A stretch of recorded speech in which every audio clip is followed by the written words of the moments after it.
Oh mon Dieu. Ça c'est l'aspect mystérieux. L'aspect mystique. La force du christianisme. Nous sommes devenus faibles parce que nous avons enlevé l'aspect mystique. Et c'est ce qui fait notre faiblesse.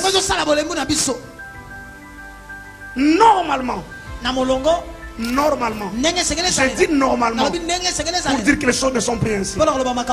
Si nous donnons à cette paroisse le nom de Saint Marc ou Saint Thomas, nous devions avoir quelque part un peu des eaux du Saint Thomas. C'est ça la tradition. Et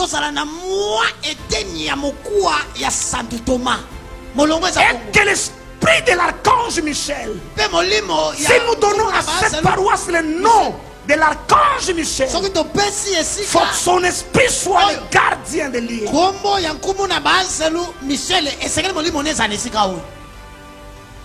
Normalement. Et si nous donnons à cette paroisse le nom de Saint Joseph, ça dépend lequel. Dans l'histoire d'église, il y a eu plusieurs saints. Mais si c'est le Joseph de la Bible, nous devions normalement avoir. Les gens qui viennent prier avec nous ne verront pas. Mais il faut qu'il y ait un peu des eaux de Joseph pour que son esprit nous accompagne et que son esprit nous aide. On sait que nous avons besoin. Oh mon Dieu. Les Grecs parlent et pleurent Alexandre le Grand. Il pleure et pleure Alexandre. C'est le plus grand grec qui existe. Le plus grand grec qui a donné la fierté. Je suis en train de dire quoi? Je suis en train de dire que parce que nous sommes des chrétiens, nous avons besoin d'être initiés dans l'aspect mystique du christianisme. Et l'aspect mystique du christianisme consiste à avoir un peu des eaux de Jésus avec chacun de nous. Si les nations ont leur mort, nous avons également notre mort.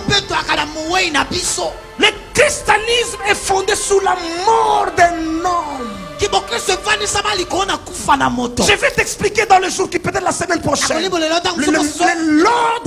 le mystère de l'ordre de Melchisedec. Je vais te parler le pouvoir du sang et de la mort. Si tu vas chez un ganga,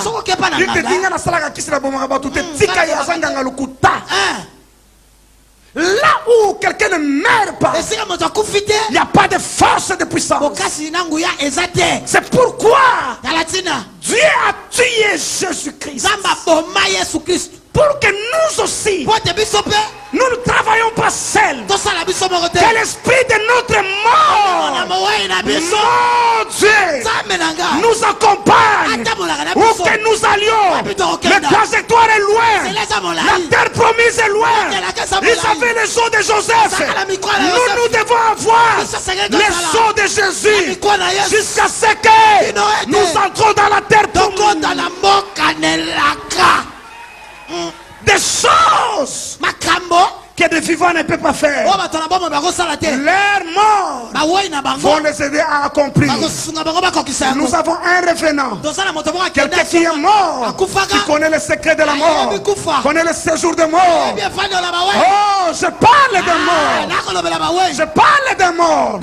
L'Amérique a Abraham Lincoln, la France a le général de Gaulle, l'Inde a Indira Gandhi, le Maroc a Mohamed V, le Grec a Alexandre le Grand, et tous les autres peuples. Ils étaient les monuments de leur roi. Nous avons l'agneau immolé.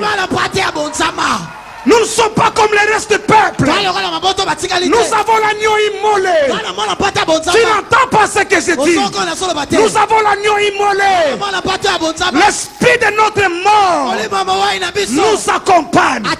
Il a dit: je serai avec vous tous les jours jusqu'à la fin. Oh Quelque chose arrive ce soir. Tu ne savais pas que l'esprit de mort t'accompagne. Mais pas n'importe quelle mort.